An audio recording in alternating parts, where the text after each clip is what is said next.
이 사건 청구와 관련해서 본회의 의결 없이 청구하게 된 배경을 말씀드리겠습니다.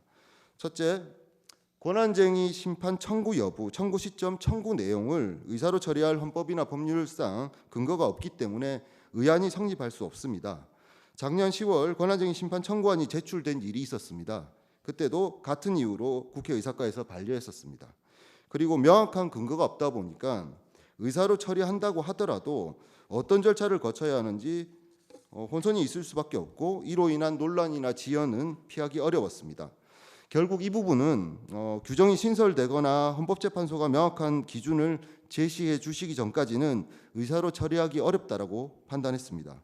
둘째, 헌법재판관 선출한 의결로 국회의사는 대내외적으로 확정 공표되었습니다. 이 의사에는 헌법재판관 선출 후 대통령 또는 권한대행이 임명해도 그만, 안 해도 그만이라는 것이 아니라 형식적 임명 절차를 이행하면 되는 것이기 때문에 대통령 측의 임명까지 요구하는 의사도 당연히 포함되어 있습니다. 그런데 국회가 의사로 결정한 국회의사를 피청구인이 선별 임명, 임명 보류로 침해한 상황에서 국회의 대표인 국회의장으로서는 그 후속 절차를 진행할 권한과 책임이 있다고 본 것입니다. 셋째, 국회가 헌법재판의 당사자가 되는 경우는 헌법심판, 권한쟁의 심판 두 가지뿐입니다. 그런데 탄핵심판의 경우에는 아까 말씀드린 것과 같이 헌법과 법률에 비교적 상세한 규정을 두고 있어서 문제가 없습니다마는 권한쟁의 심판에 관련해서는 별다른 규정이 없습니다. 규정의 공백 상태인데 이런 입법의 불비 영역이라고 해도 국회가 헌법상 당사자로서 청구하는 것은 가능해야 하고, 이런 규정의 공백 영역에서야말로 국회의 자율적 의사결정이 빛을 발하는 것이라 판단한 것입니다. 네 번째로, 이미 국회가 권한쟁의 심판 청구의 피청구인으로서 여러 차례 본회의 의결 없이 소송 행위를 했음에도 헌법재판소도 적법하다는 전제에서 판단을 해왔습니다. 그래서 국회의 청구와 국회에 대한 청구를 달리 취급한다는 명문의 규정이 없는데 청구만 본회의 의결을 거쳐야 한다고 볼 수는 없었습니다. 민사행정사건의 경우 응소하는 경우는 물론이고 제소하는 경우도 본회의 의결 없이 처리하고 있다는 점도 고려했습니다. 또 국회 규칙이나 규정상으로도 헌법재판 관련 업무는 사무로 처리하고 있어서 국회의장이 권한쟁의 심판 청구가 필요하다고 판단한 것에 따라서 사무 처리도 가능한 상황이었습니다.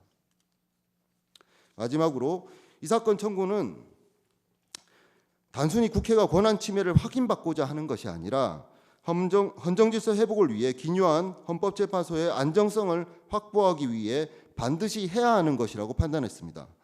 헌법재판소 구성에 책임 있는 기관으로서 국회는 대체할 수 없는 헌법재판소의 중요성을 고려해서 다양한 심판 불능 상황을 피하고 우발 상황에 대해 대비해야 할 책임이 있습니다. 또 헌법재판소의 권위를 확보하고 심판의 공정성, 객관성, 신뢰를 제고하는 데 이 사건 청구가 시급하다고 판단했습니다. 이런 이유들을 종합해서 이 사건 청구가 필요하고 가능하다고 판단해서 청구하게 된 것입니다. 그래서 규정의 공백이 있는 영역에서도 국회의 권한 행사는 보장되어야 하고 그에 관한 국회의 의사결정은 존중되어야 합니다. 헌법 법률상 본회의 의결을 요건으로 하지 않는 상황에서 권한쟁의 심판과 관련해서 새로운 요건을 부과하는 법 창조나 법 형성은 신중해야 하지 않나라는 것이 저희 생각입니다.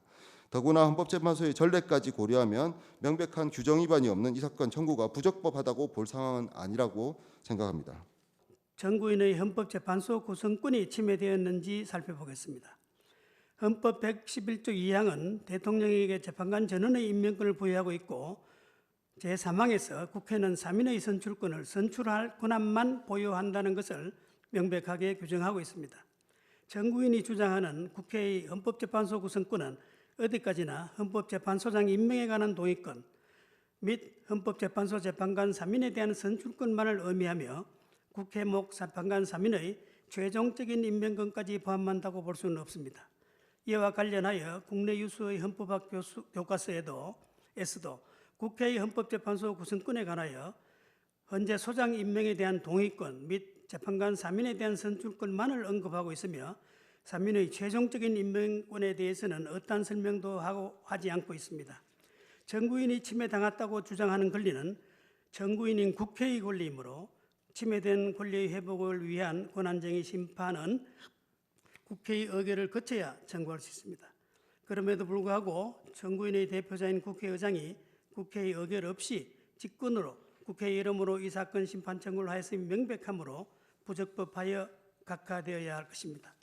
설령 견해를 달리하신다 하더라도 비청구인이 청구인의 헌재 재판관 선출권과 헌법재판소 구성권을 침해한 사실이 없으므로 청구인의 이 사건 심판 청구를 기각해 주시기 바랍니다. 감사합니다.